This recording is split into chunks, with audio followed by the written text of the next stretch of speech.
The town of Heller's Crossing had a way of deciding things about people before they ever had a chance to decide anything for themselves. It decided who was respectable and who was not, who deserved a second chance and who had already used up their last one, who belonged on the good side of the railroad tracks, and who had no business even looking in that direction. It had decided all of these things about Cecelia Marsh long before Cecelia herself had any say in the matter. And it had certainly decided, unanimously and without much debate, what to make of the old Pruitt house at the end of Dunmore Road. If you're enjoying this story so far, don't forget to hit the like button and subscribe. Drop a comment telling me where in the world you're watching from. I love hearing from you. Nobody went near it. That was the simplest way to describe the situation. Children crossed to the other side of the street when they walked past it on the way home from school. Adults who drove by it tended to look straight ahead, with the focused intentionality of people who had decided that looking at certain things only encouraged them. The house had stood at the dead end of Dunmore Road for over 60 years, and in all that time it had accumulated the particular reputation that only truly abandoned places ever earn, not haunted exactly, not dangerous in any way that anyone could point to with specifics, but wrong somehow. Sealed up and wrong and best left alone.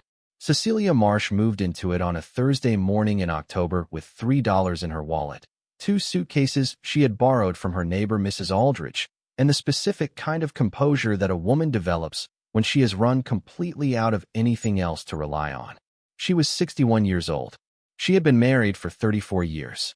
And 4 months before that October Thursday, her husband Gerald had handed her a manila envelope across the kitchen table of the home they had shared for 2 decades, and told her that he wanted a divorce and that his lawyer had already filed the paperwork.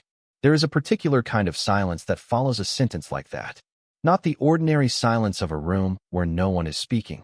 Something heavier and more final, the silence of a thing that has just been broken and will never go back to being whole again. Cecelia had sat across from Gerald in that kitchen for what felt like a very long time, without saying anything at all. She had looked at the manila envelope. She had looked at the table. She had looked at Gerald's face, searching it for something she could not name, regret perhaps, or the decency of guilt, and found neither. What she found instead was a careful blankness, the expression of a man who had been practicing this conversation in private for long enough that the worst of it was already behind him. Gerald Marsh was 64 years old. He was a civil engineer who had spent most of his working life with the County Roads Department, a steady and unremarkable career that had provided them with a steady and unremarkable life. They had a house with a mortgage nearly paid off, a retirement account that Cecelia had been tracking with quiet diligence for 15 years, and a son named Warren who was 32 years old and lived in Phoenix and called on most Sundays. They did not have great passion or great adventure. But they had, Cecelia had always believed, something more durable than either of those things. They had a life built together, board by careful board, the way you build something meant to last. She had been wrong about that. She had been wrong in the specific way that women are sometimes wrong when they confuse the absence of dramatic conflict with the presence of genuine partnership. Gerald had not been unhappy in any way that announced itself. He had not argued with her or grown cold or done any of the things that a woman might read as warning signs if she knew how to look.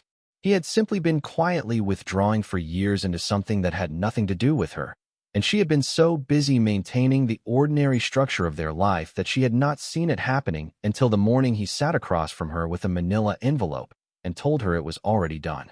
The woman's name, Cecelia learned through the procedural brutality of the divorce process, was Patricia. She was 53 years old and worked in the county zoning office, which meant that Gerald had known her professionally for at least a decade before whatever had shifted between them shifted. Patricia had a house of her own in the newer development on the east side of Heller's Crossing. She had no children. She had, apparently, a great deal of patience for waiting, which Cecelia supposed she had to respect even as she found it impossible to think about without feeling sick. The divorce itself was the kind that looks reasonable on paper and feels like being dismantled from the inside. Their assets were divided with the mechanical fairness of people who no longer trusted each other and had outsourced the task of fairness to lawyers who billed by the hour. The house was sold and the proceeds split. The retirement account was divided. Cecilia's 15 years of careful management translated into a dollar figure that landed in her account with the hollow ring of inadequacy. After legal fees and the cost of moving, Cecelia was left with a sum that looked substantial until she tried to build a life from it in a town where she knew too many people and all of them knew what had happened. She had stayed in Heller's Crossing because leaving had never been something she allowed herself to consider seriously. She had lived in this town for 34 years. Her friendships, such as they were, her church, the grave of a baby she had lost before Warren was born, all of it was here.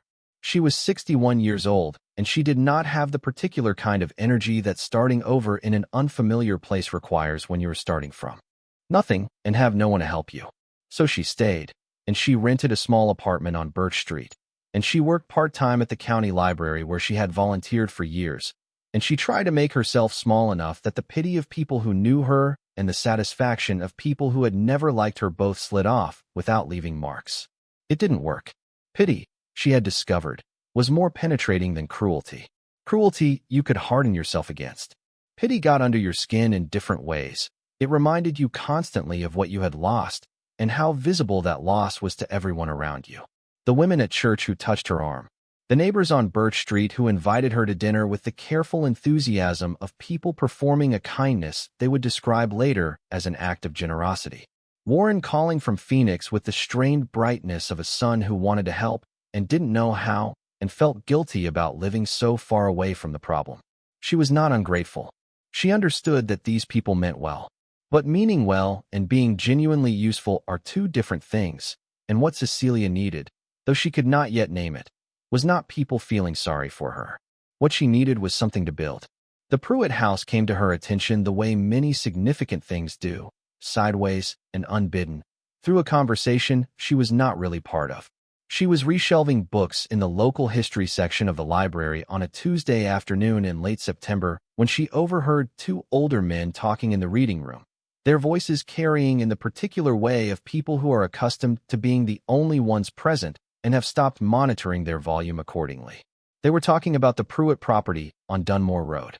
The county tax office had finally moved to foreclose on it after decades of unpaid assessments.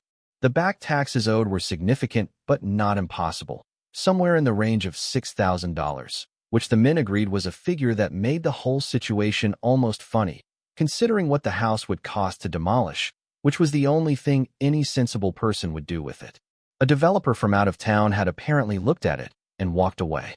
The county was likely going to take it and sit on it, and eventually somebody would get it for almost nothing and tear it down, which was really, when you thought about it, the only outcome that made any sense.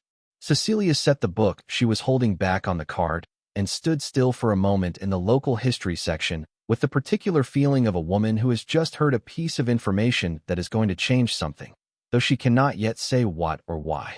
She had walked past the Pruitt house dozens of times over 34 years. She knew its reputation as well as anyone in Heller's Crossing. She had crossed the street herself once or twice without quite admitting to herself that she was doing it. She drove past it after her shift ended that evening. She parked across the street and sat in her car in the autumn dusk and looked at it properly for the first time. It was a two-story house, late 19th century by the look of it, built from a combination of clapboard siding and stone that suggested someone had started with one vision and run out of either materials or patience somewhere around the second floor. The clapboard had gone gray and in places was pulling away from the framing beneath. The stone foundation was intact and appeared solid. The porch ran the full width of the front of the house and had partially collapsed on the right side, leaving a sagging gap that gave the building the look of something trying to hold itself together through sheer stubbornness. The yard was what years of abandonment produces when no one intervenes. A dense, irregular growth that had long since erased any memory of intentional landscaping.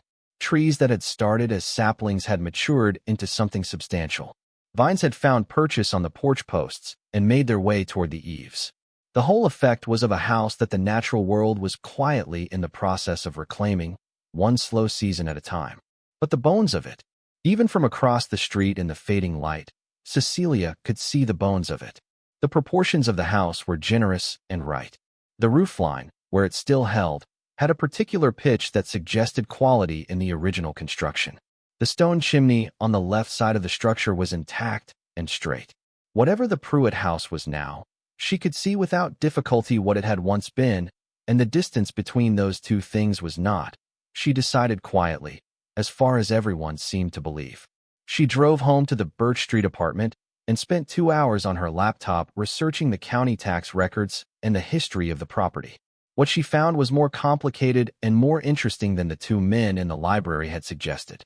The house had been built in 1887 by a man named Elias Pruitt, a merchant who had come to Heller's Crossing from Virginia and done well enough in dry goods and hardware to build himself something that announced his arrival in a language everyone in a small town understood. The house had stayed in the Pruitt family for 3 generations, passing to Elias's son and then to his granddaughter, a woman named Vera Pruitt, who had lived in it alone after her husband passed in 1962 and had stayed until her own death in 1989. It was after Vera that the complications began.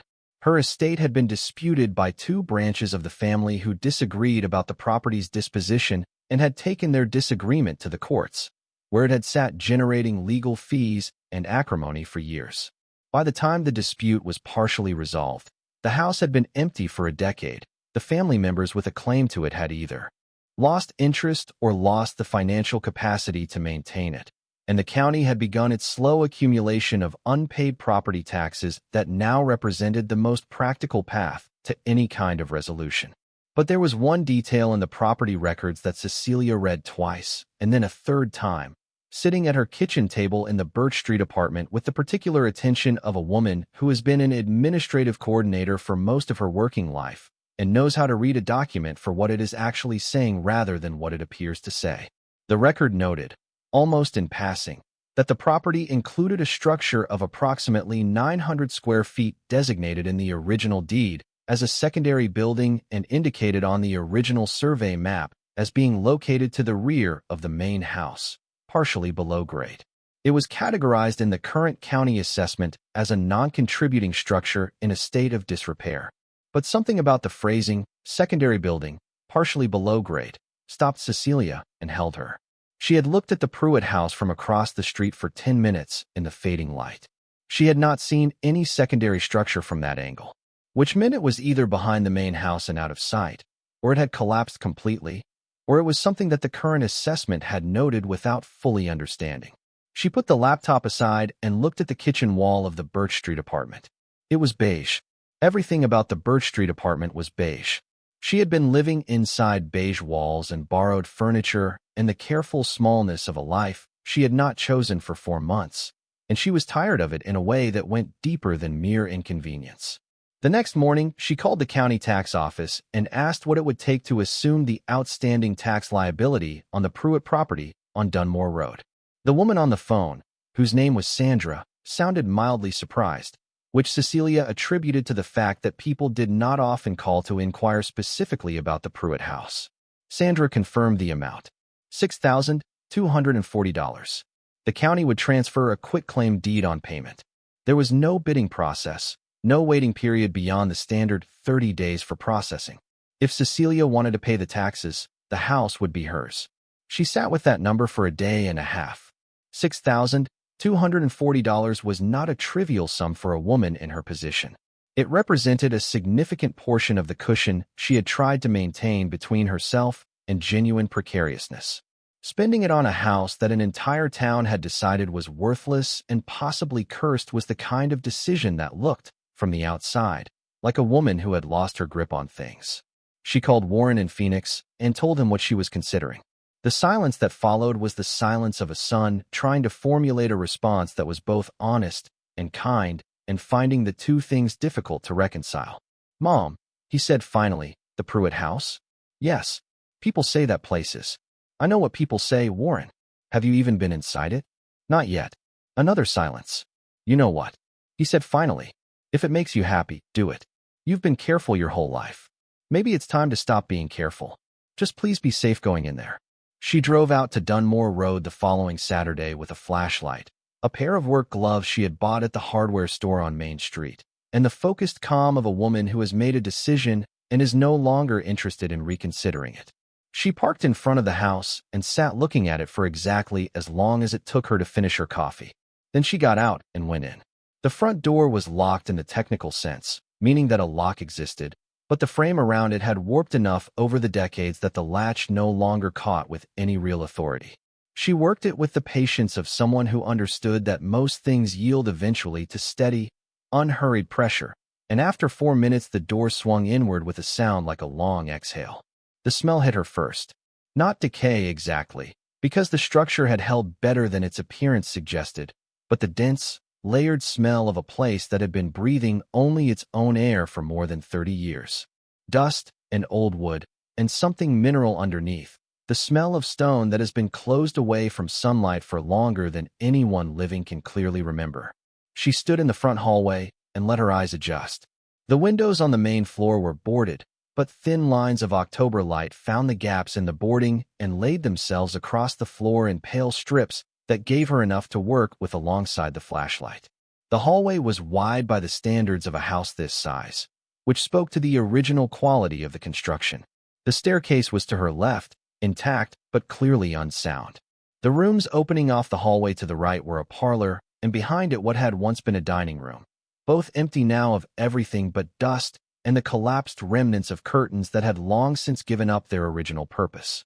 She moved through each room slowly and carefully, testing the floor before she trusted it, cataloging what she saw with the methodical attention of someone assessing rather than feeling. The main floor structure was in considerably better shape than she had expected. The floors were compromised in places by water damage, but the damage was not pervasive. The ceilings had held, though they were stained. The stone fireplace in the parlor was intact and appeared functional. The kitchen at the rear of the house still had its original cast iron range, rusted to a deep reddish brown, but standing exactly where it had always stood. She found the door to the cellar in the kitchen, a low wooden door set into the rear wall, and behind the cellar door a narrow staircase leading down into darkness. She went down carefully, one step at a time, with the flashlight preceding her. The cellar was clean.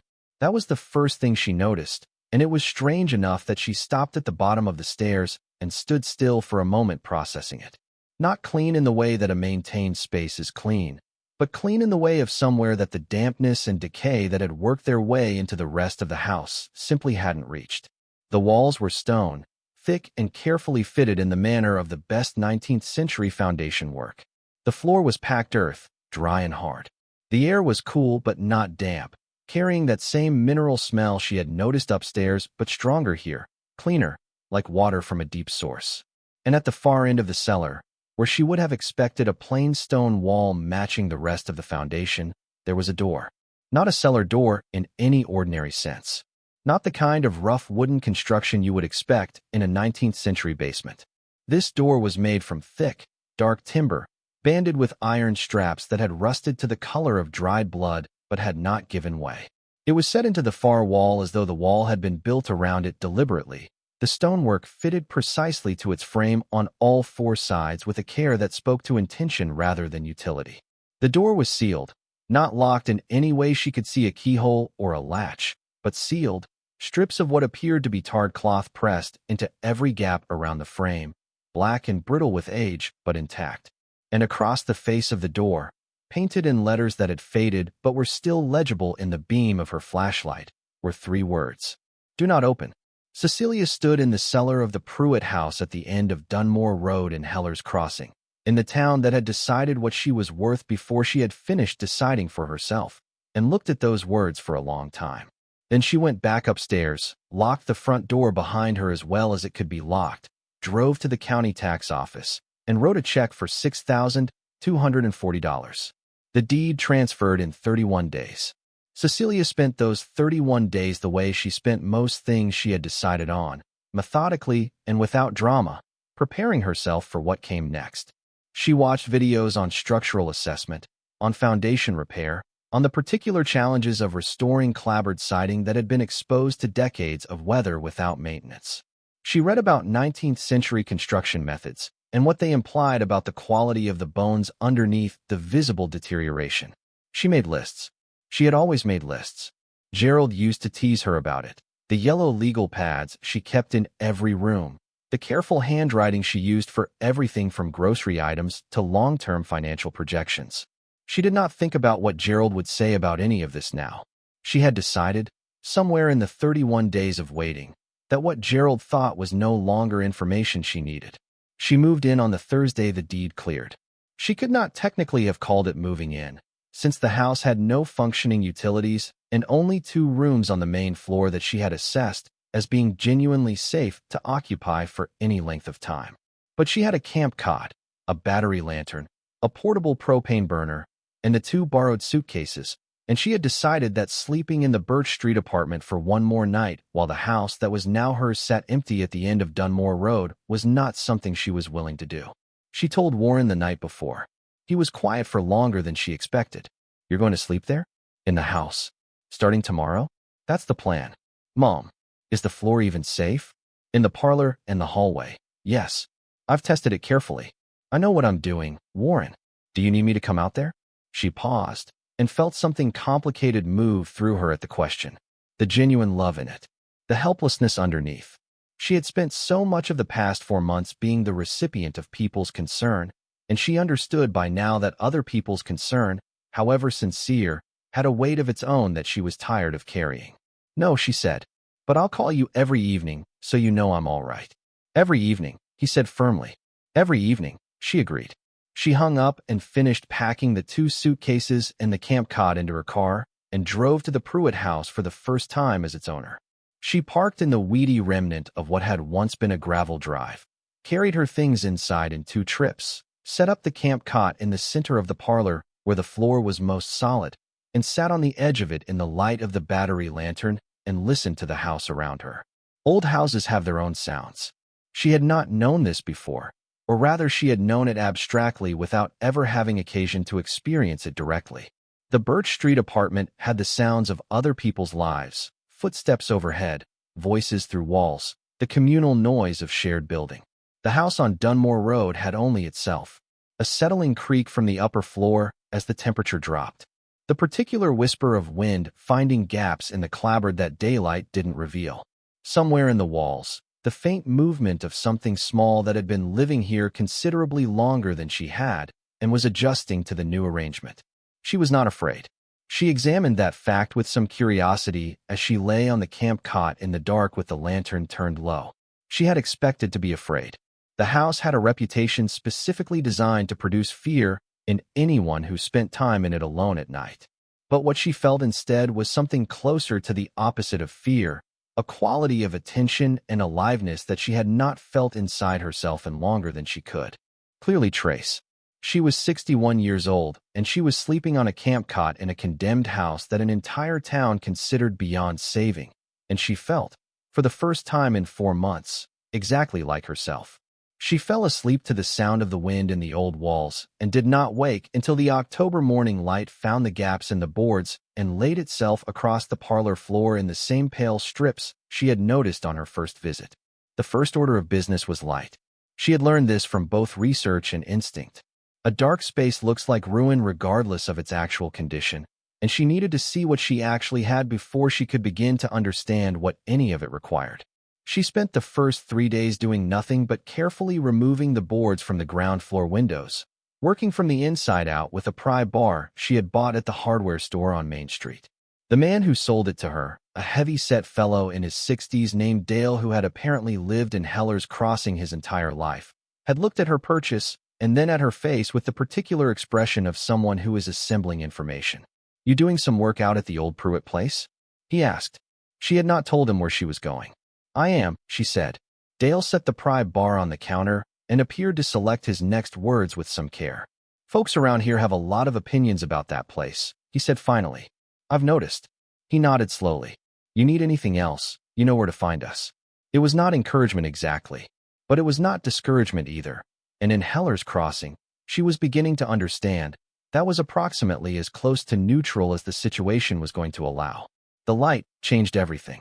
When the boards came off the parlor windows and the dining room windows and the kitchen windows, the October sun poured into spaces that had been sealed from it for 3 decades and revealed the house in its actual condition rather than the condition her imagination had been supplementing in the dark. The damage was real, but not arbitrary.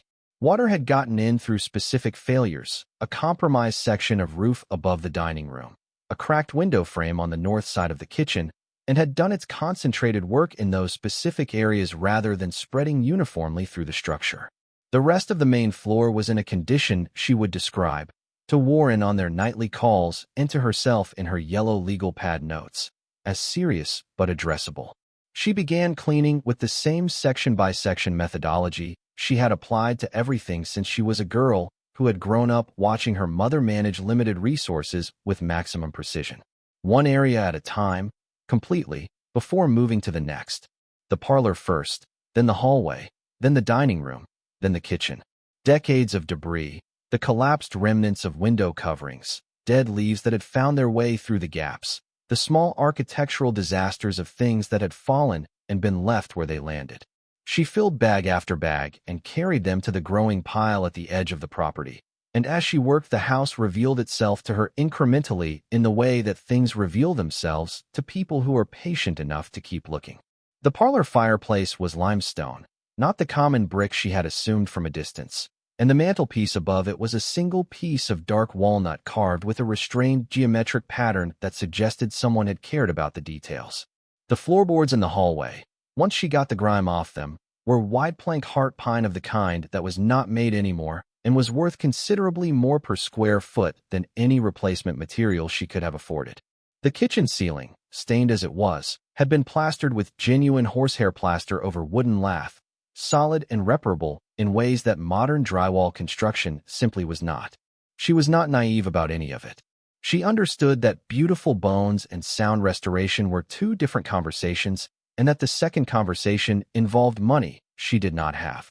But she was also 61 years old with a bookkeeping background and 34 years of experience managing a household on a budget that required actual management. And she had learned over those decades that problems divided into categories deserve to be solved in categories. The category of what was beautiful and salvageable was one conversation. The category of how to afford it was another. And she had learned from experience that the second conversation went better when you fully understood the first. It was during the second week, on a Tuesday afternoon, that she found the key. She had been working on the kitchen, clearing the space around the old cast-iron range, and examining what the range itself would require to be made functional, when she noticed that the wall to the left of the range was not entirely what it appeared to be. The kitchen walls were plaster over lath, consistent with the rest of the main floor, but this particular section had a different quality to it when she pressed her palm flat against it. A slight hollowness, a different resonance under pressure that she felt rather than heard. She stepped back and looked at the wall from a slight distance, and noticed that the plaster in this section was smoother and more uniform than the surrounding areas, the way fresh plaster looks when it has been applied over an existing surface rather than as part of original construction. Someone had plastered over something at some point after the house was built. She was not yet sure what that meant, but she noted it on her legal pad with the focused precision of someone who has learned to record things before she fully understands why they matter. She found the key the following morning when she was pulling up a section of badly deteriorated baseboard along the kitchen's north wall. Behind the baseboard, pressed into a narrow gap between the floorboards and the wall framing, was a small tin box, the kind that had once held throat lozenges or tobacco, and had been repurposed for storage with the practical frugality of another era. The tin was sealed shut with a wrap of old electrical tape that had dried and stiffened to the texture of ancient paper. She worked it open carefully at the kitchen table she had brought from the Birch Street apartment, the one piece of furniture she had kept from that life. Inside the tin, wrapped in a piece of cloth that had once been a handkerchief and had preserved its contents from the moisture that had gotten into everything else, was a key and a folded piece of paper. The key was old, forged iron rather than cast, with a long shaft and a bit cut in a pattern she didn't recognize from any modern lock she had encountered. It was heavier than it looked. She held it in her palm for a moment and felt the weight of it, the specific gravity of something made to last rather than to be convenient. The paper was a note, handwritten in a script that she identified after a moment as belonging to someone who had learned to write before ballpoint pens made handwriting a casual thing. The ink had faded to a pale brown, but was entirely legible in the kitchen light. It said, "For whoever finds this when the house finally has someone who deserves it. The room below must not be opened carelessly. It must be opened by someone who understands that some things are preserved for a reason, and that reason is not always the one that is visible first. The key opens the iron door. What is inside belongs to the house, and to whoever the house belongs to." V. P. 1987. V.P. Vera Pruitt, who had lived alone in this house for 27 years after her husband died, and had sealed something in its cellar and hidden the key behind a baseboard and written a note to a stranger she would never meet 2 years before her own death. Cecelia sat at the kitchen table with the key in one hand and the note in the other, and felt the particular quality of stillness that comes when a person understands they are in the middle of something larger than themselves, something that began before them and is only now arriving at the chapter that involves them specifically. She went to the cellar door.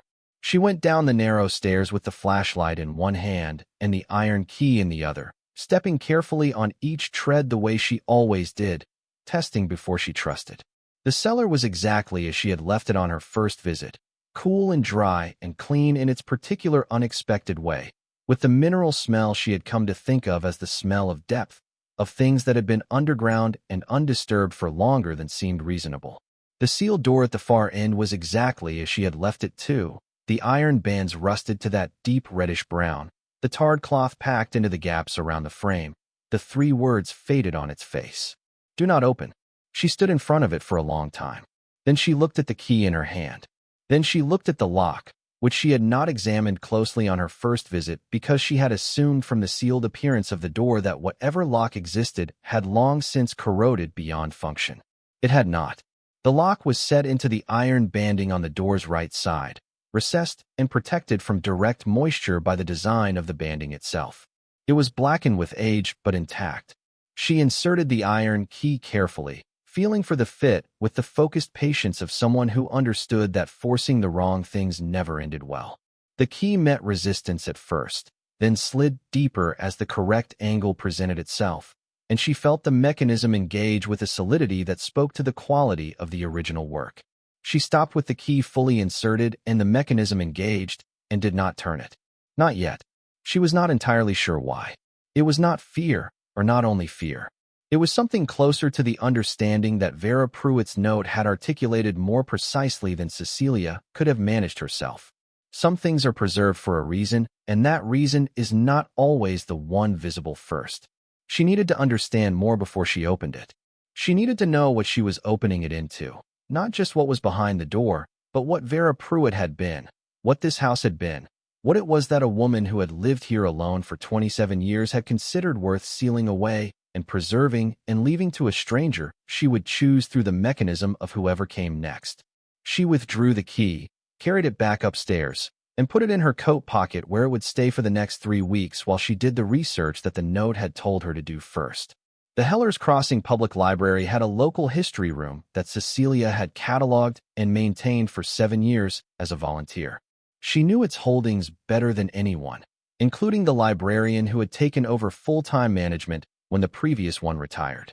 She began there on a Wednesday morning, pulling the files on the Pruitt family that she had organized herself years ago without ever thinking she would have occasion to look at them on her own behalf.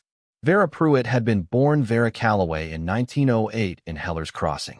She was the daughter of a clockmaker, which Cecelia noted with interest, a man named Thomas Calloway who had run a repair and sale shop on what was now the corner of Main and 2nd Streets for most of the first half of the 20th century. Vera had married Edward Pruitt in 1931, during the early years of the Depression, and had moved into the house on Dunmore Road, which had passed to Edward through his family's line. The historical record on Vera was spare in the way that the records of women of that era often are, her existence documented through her husband's activities, rather than her own. Edward Pruitt had been a merchant and sometime land surveyor, a man of modest prominence in Hellers Crossing who appeared in the newspaper archives with the regularity of someone who served on committees and attended town meetings, and was generally present in the civic life of a small community in the way that respectable men of a certain class were expected to be. Vera appeared in the archives primarily in relation to Edward, at a charity function, as a member of the Church Women's Auxiliary, in a brief note when Edward died in 1962 that mentioned he was survived by his wife Vera. After that, the record went almost entirely quiet. A woman alone in a large house at the end of a road, invisible in the way that widowed women of a certain age were invisible in a town like Hellers Crossing, maintaining a life that registered almost nowhere in the public record until her death in 1989 at the age of 81. But there was one entry that stopped Cecelia completely. A brief notice in the Heller's Crossing Gazette from September of 1962, 2 months after Edward Pruitt's death, noting that Mrs. Edward Pruitt had declined the offer of several interested parties to purchase the Pruitt property on Dunmore Road and had stated her intention to remain in residence. The notice was the kind of small-town journalism that existed primarily because small towns had newspapers with space to fill and a genuine interest in the transactions of property and respectability. But the detail that stopped Cecelia was not the refusal itself. It was the name of one of the interested parties who had made an offer. Reginald Marsh. She read the name twice. Then she sat back in her chair in the local history room of the library she had organized and maintained for 7 years and understood that the story she was standing in the middle of was older and more connected to her own life than she had known. Reginald Marsh was Gerald's father. She had met him a handful of times before his death in the early years of her marriage. A large, expansive man who dealt in real estate and land, and who had the particular quality of someone who had learned to see property in terms of what it could become rather than what it was. Gerald had inherited some of that quality, the way of looking at things for their potential rather than their surface, though he had channeled it into civil engineering rather than land speculation.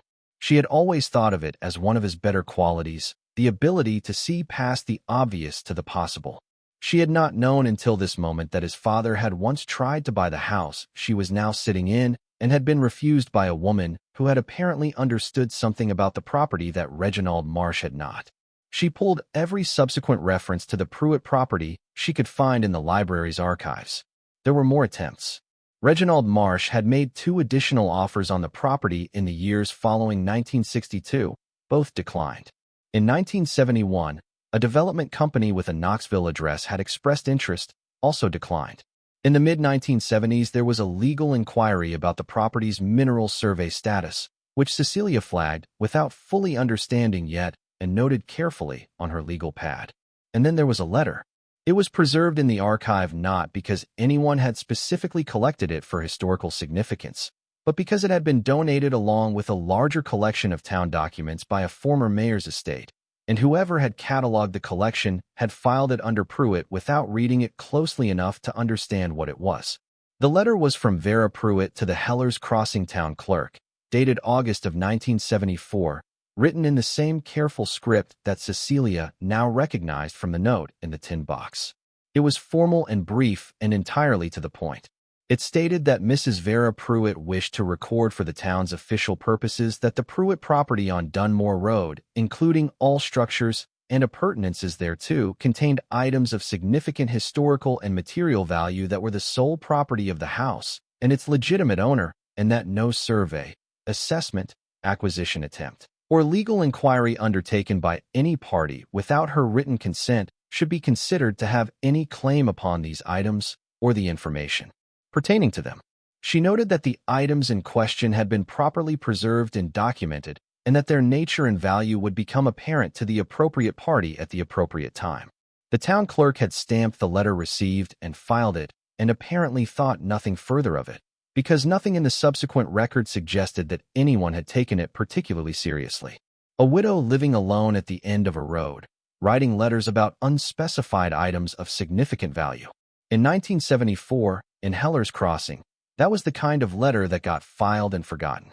In October of the current year, it was the kind of letter that made Cecelia Marsh put down her pen and look at the wall of the local history room for a long moment with her hand in her coat pocket, feeling the weight of an iron key against her palm. She drove back to the house on Dunmore Road in the late afternoon with the particular quality of focus that comes when a person understands they have been given a direction and it is time to follow it properly. She had what she needed now. Not everything, not the full story, but enough to understand the shape of what she was walking into. Vera Pruitt had known what was behind the sealed door. She had protected it for 27 years of widowhood against multiple attempts to acquire or assess the property. She had hidden the key with a note that was neither a gift nor a warning, but something more considered than either, a set of conditions. And she had written a letter to the town clerk that was, Cecelia understood now, a legal marker of a kind, a recorded statement of intent that might have more significance than the clerk who filed it had ever imagined. She went down to the cellar again as the afternoon light faded above her. She stood in front of the sealed door with the iron key in her hand. She read the 3 words one more time. Do not open. And then she understood, in the way that things sometimes become clear all at once rather than gradually, that the words were not a warning against opening. They were a warning against opening carelessly, without understanding, without the right reason and the right preparation.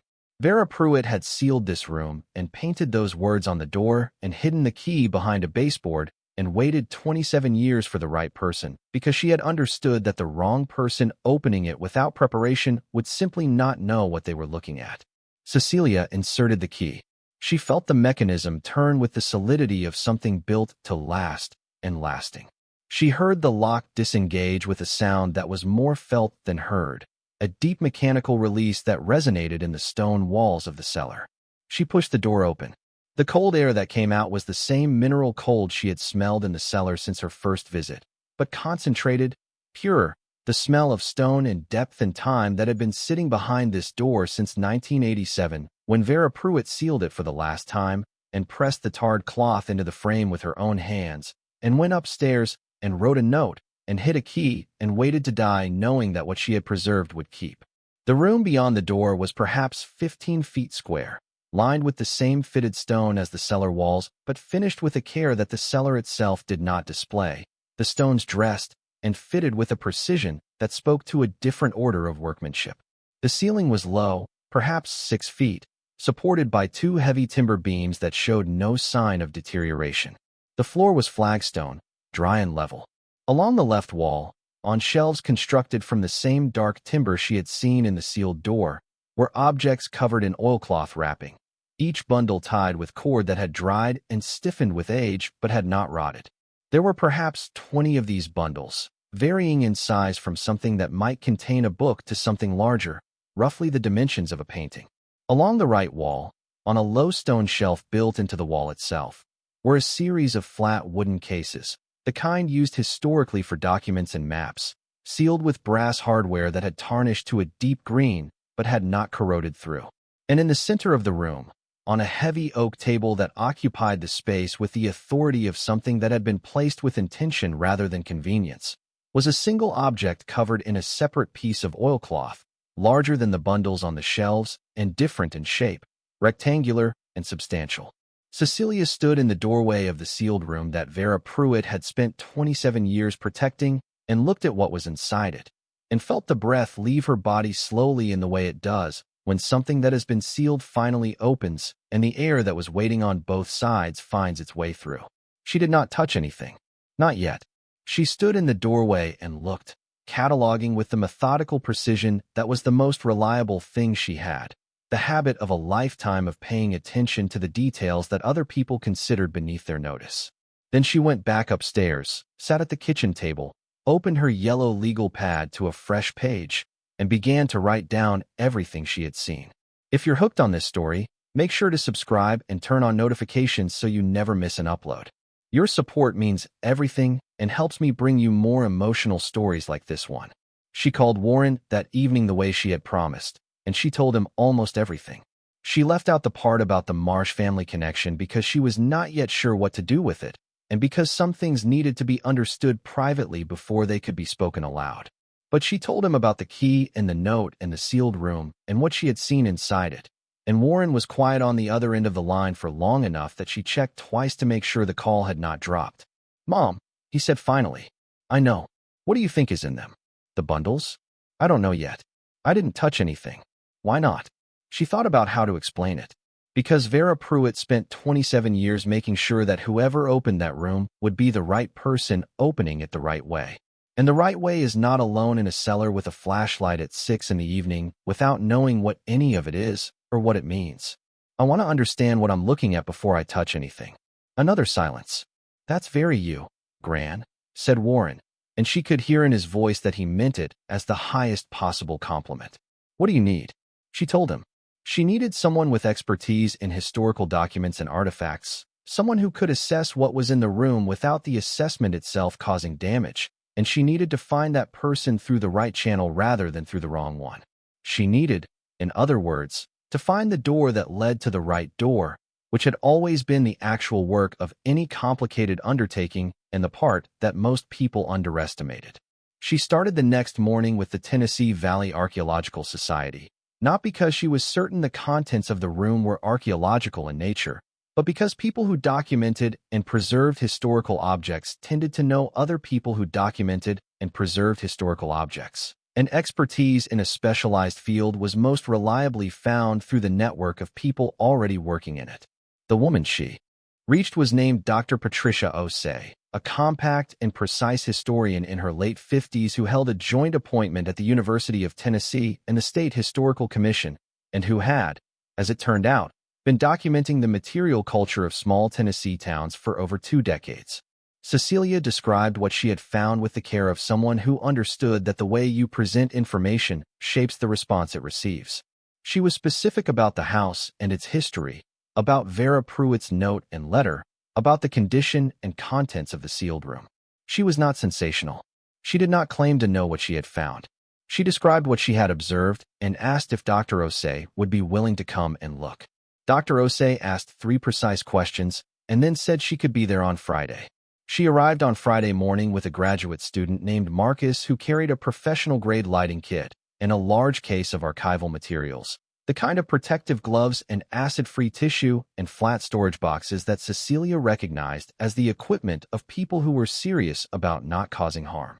Dr. Osei shook Cecilia's hand at the front door of the house, looked at the restored parlor windows and the cleaned limestone fireplace with the passing appreciation of someone who notices quality when it is present, and asked to see the room.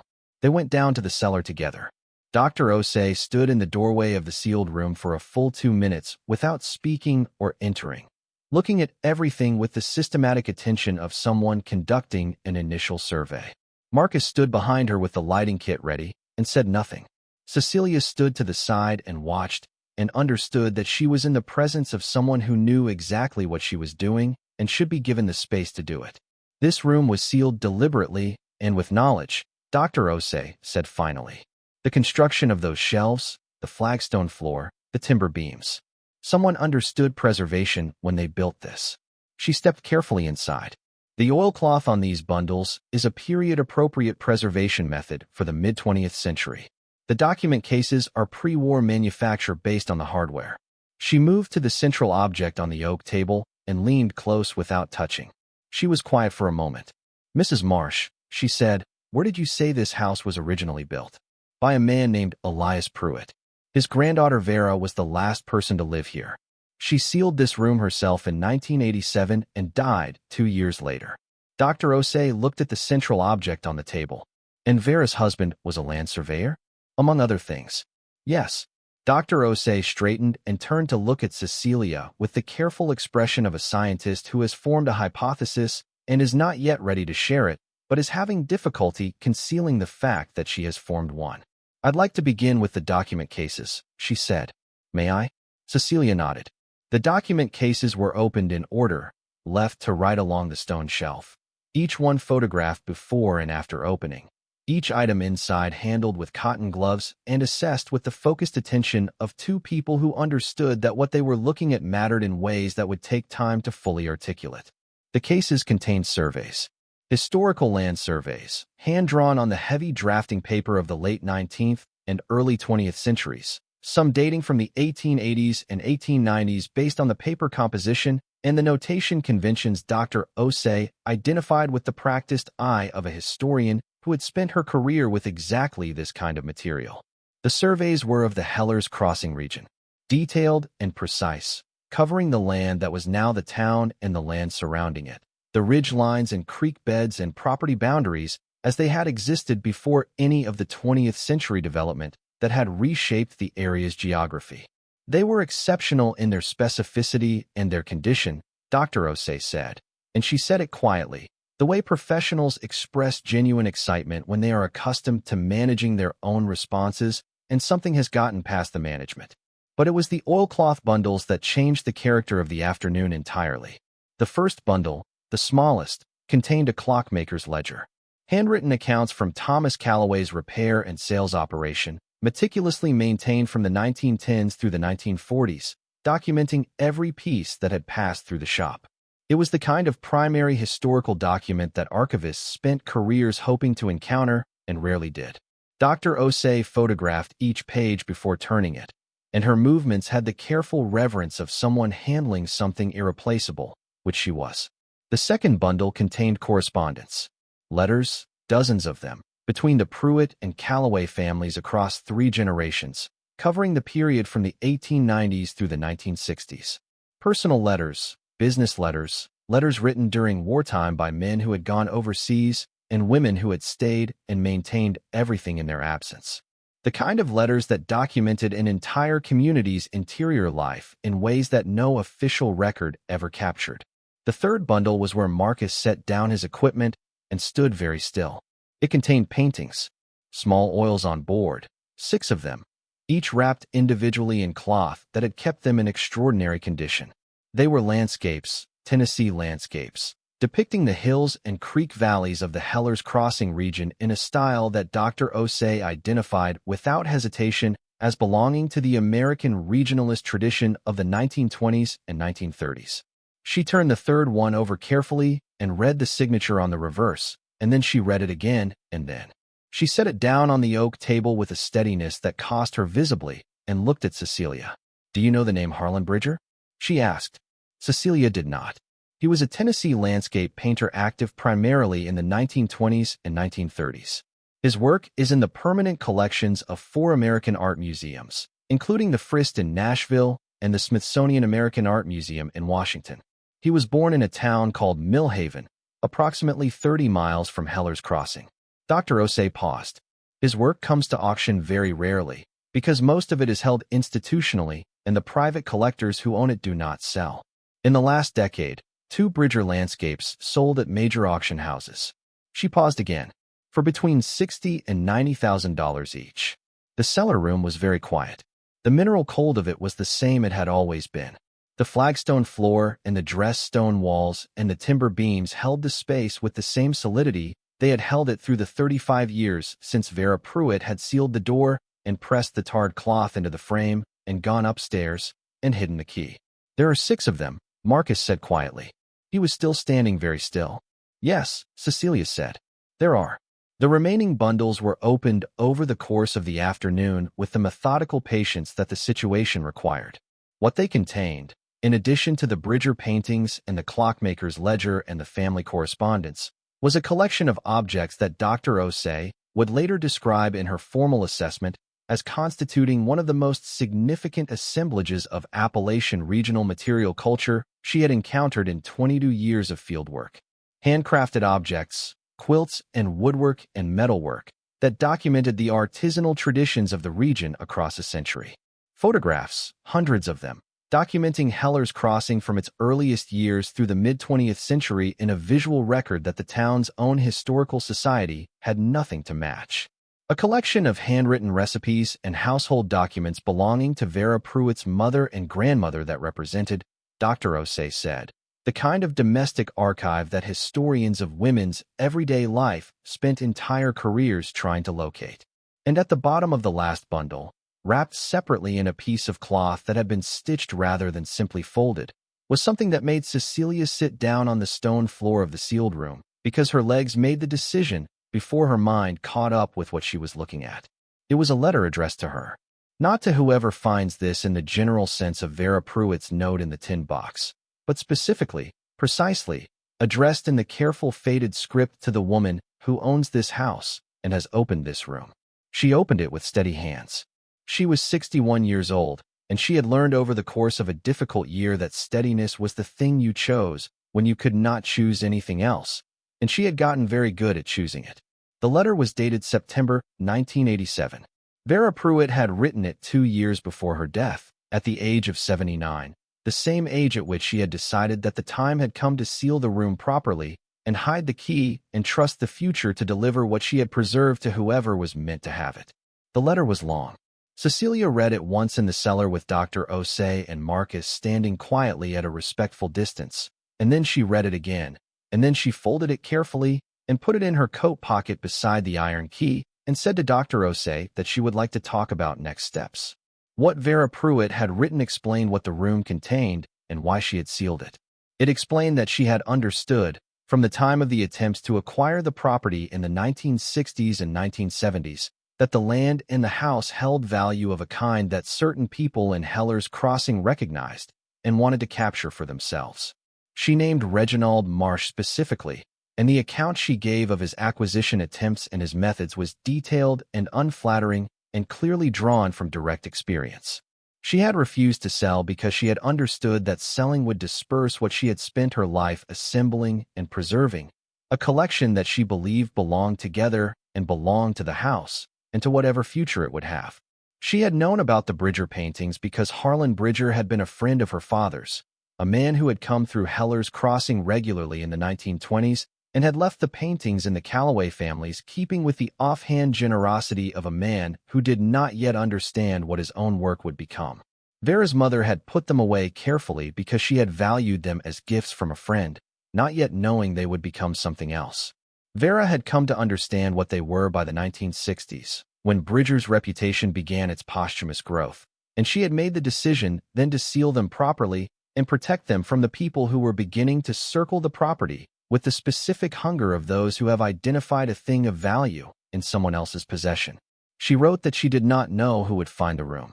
She had designed the system of the hidden key and the note precisely to ensure that it would be someone who came to the house not for what they could extract from it, but for what they could give to it. She wrote that the person who deserved what the room held was the person who had loved the house back to life without knowing what was inside it. And that was why the key was not available to find until a person had spent sufficient time working in the house to discover it, and why the note she had written directed that person toward understanding before opening. She wrote, toward the end, a single paragraph that Cecelia read 3 times in the cellar and then put in her coat pocket with the letter and did not read again until she was alone that night, because reading it in company felt like too private a thing. Vera Pruitt wrote that she had lived alone in this house for 27 years after Edward died, and that those 27 years had been, in ways that surprised her, the best years of her life. That solitude was not the same as loneliness, and that a woman alone in a house she genuinely owned was not a woman to be pitied. That the house had given her more than any arrangement that required her to make herself smaller in order to maintain it had ever given her. And that she hoped very much that whoever stood in this room reading this letter had found, or would find, the same thing. Cecelia stood up from the stone floor of the sealed room, put the letter in her pocket, and told Dr. Osei that she was ready to talk about next steps. The formal assessment took 6 weeks. Dr. Osei coordinated with the State Historical Commission, with the Frist Art Museum in Nashville regarding the Bridger paintings, and with an auction house specialist in American regional art who came down from New York on a Tuesday and spent 4 hours with the 6 small oils and emerged from the sealed room looking like a man who had just had a significant professional experience and was still processing it. The quilts and woodwork went to a specialist in Appalachian folk art at East Tennessee State University. The survey collection was assessed by a cartographic historian from Vanderbilt. The family correspondence was evaluated by an archivist from the Tennessee State Library and Archives who read 3 of the letters and asked if she could sit down. The total assessed value of the room's contents was not a number that arrived all at once. It came in pieces, each piece from a different specialist, and each piece was specific and credible and grounded in the kind of institutional backing that made the numbers real rather than theoretical. The Bridger paintings alone were assessed at a combined value of between $400,000 and $500,000, the precise figure dependent on market conditions at the time of any sale, and the Frist expressed immediate interest in a potential acquisition of the 2 most significant pieces for their permanent collection. The survey collection was assessed as having both significant monetary and incalculable historical value, and the Tennessee Historical Commission indicated that it would pursue acquisition through a formal offer. The folk art objects were assessed at a figure that, added to the rest, made the combined total of the room's contents something that Cecelia wrote on her yellow legal pad and then sat looking at for a very long time. She did not sell everything. She had understood before the assessment was complete that selling everything was not what Vera Pruitt had preserved the collection for, and it was not what she wanted to do with it either. She sold 2 of the Bridger paintings to the Frist at the assessed institutional price, a transaction that cleared every debt she carried and funded the complete restoration of the house with a margin left over that she put in a separate account and thought of as Vera's money, to be used for Vera's purposes, which she was still in the process of defining. She donated the survey collection to the Tennessee Historical Commission with the condition that they fund and maintain a permanent local history exhibition at the Hellers Crossing Public Library in the name of Vera Pruitt. The commission agreed without negotiation, which told her something about the value of what she was giving them. The remaining 4 Bridger paintings she kept. They hung in the restored parlor of the house on Dunmore Road. On the walls she had cleaned and replastered with her own hands. Above the limestone fireplace she had lovingly restored, and they looked as though they had always been exactly there, which in a sense they had. The news traveled through Hellers Crossing the way news travels in a small town, faster than anyone intends, and with more detail than anyone planned to share. The Gazette ran a story, a long one, with photographs of the restored house and of the Bridger paintings and of Cecelia herself standing in the doorway of the sealed room that was now open and lit and visible to the world. The story was honest in the way that the best local journalism is honest, which is to say it told the truth without editorializing, and the truth was sufficient to make its own points without assistance. Gerald read it. She knew because Warren told her, calling from Phoenix with the careful neutrality of a son navigating the space between 2 parents who were no longer the same unit. He said Gerald had called him. He said Gerald had sounded. And here Warren paused for a moment, selecting his word, diminished. She did not feel what she might have expected to feel at that word. Not satisfaction exactly. Something quieter and more honest than satisfaction. The understanding that the shape of her life had rearranged itself into something that had nothing to do with Gerald Marsh and never would again, and that this was not a loss but a correction. The way a bone that has healed wrong sometimes needs to be reset before it can bear weight properly. Patricia from the zoning office called the library once and left a message with the front desk that was relayed to Cecelia by a colleague with the transparent glee of someone who understood the particular savor of the moment. The message said that Patricia thought what Cecelia had done was remarkable and that she hoped there were no hard feelings. Cecelia listened to the message once and did not return it. There were no hard feelings. There was simply nothing to say. The person whose response surprised her most was Dale from the hardware store. He came to the house on a Saturday morning 3 weeks after the Gazette story ran, holding a casserole dish covered in foil. With the slightly embarrassed manner of a large man performing a domestic gesture he is not entirely comfortable with. He stood on the restored front porch and handed it to her, and said that his wife had made it because they had been glad to see the story and glad to see the house coming back to what it was, and he thought she should know that. Cecelia took the casserole dish and thanked him and meant it entirely. There was something in that gesture, the uncomplicated local decency of it, that moved her more than the formal congratulations of specialists and journalists had done. This was her town too. She had lived here for 34 years and been rendered invisible by the ending of her marriage in ways she had not fully fought against. And now she was visible again on her own terms, in a house she had bought for $6,000 and restored with her own hands. And Dale from the hardware store had brought a casserole to say welcome back. Warren came for Thanksgiving. He stood in the parlor of the house with the Bridger paintings on the walls and the limestone fireplace lit for the first time in decades, and looked at his mother moving around the restored kitchen with the ease of someone in a space that fits her. And he was quiet for a while in the way of people who are feeling something they don't yet have language for. "You really did it," he said finally. She handed him a dish to carry to the table. "I really did." He set the dish down and turned to look at her with the directness of a man who has something to say and has decided to say it. "I was scared for you. When you bought this place. I thought you were, I don't know, running towards something instead of thinking clearly." "I was running towards something," she said. "I know that now." He paused. "I just didn't know that was allowed." She looked at her son, this 32-year-old man who had his father's eyes and her mother's stubbornness, and something entirely his own underneath both of those things. She thought about what Vera Pruitt had written in the letter, about solitude and ownership and the ways that a woman alone in a house she genuinely owned was not a woman to be pitied. She thought about what it had taken to become that woman, the specific sequence of losses that had felt at the time like pure diminishment and had turned out to be the path to the only thing she had ever truly needed. "It is always allowed," she said. "It just takes a while to figure that out." She still lived in the house on Dunmore Road. She had made it habitable, and then comfortable, and then, incrementally, and with the particular satisfaction of someone building something that will last, genuinely beautiful. The front porch was solid and straight, rebuilt board by board over 2 weekends with Warren helping on the second one. The floors were sanded and sealed. The kitchen had a new range that coexisted comfortably beside the original cast-iron one, which she had gotten working and used on the mornings she wanted the particular quality of heat it produced. The sealed room in the cellar was open now, properly lit and accessible, its stone walls and flagstone floor a part of the house rather than a secret beneath it.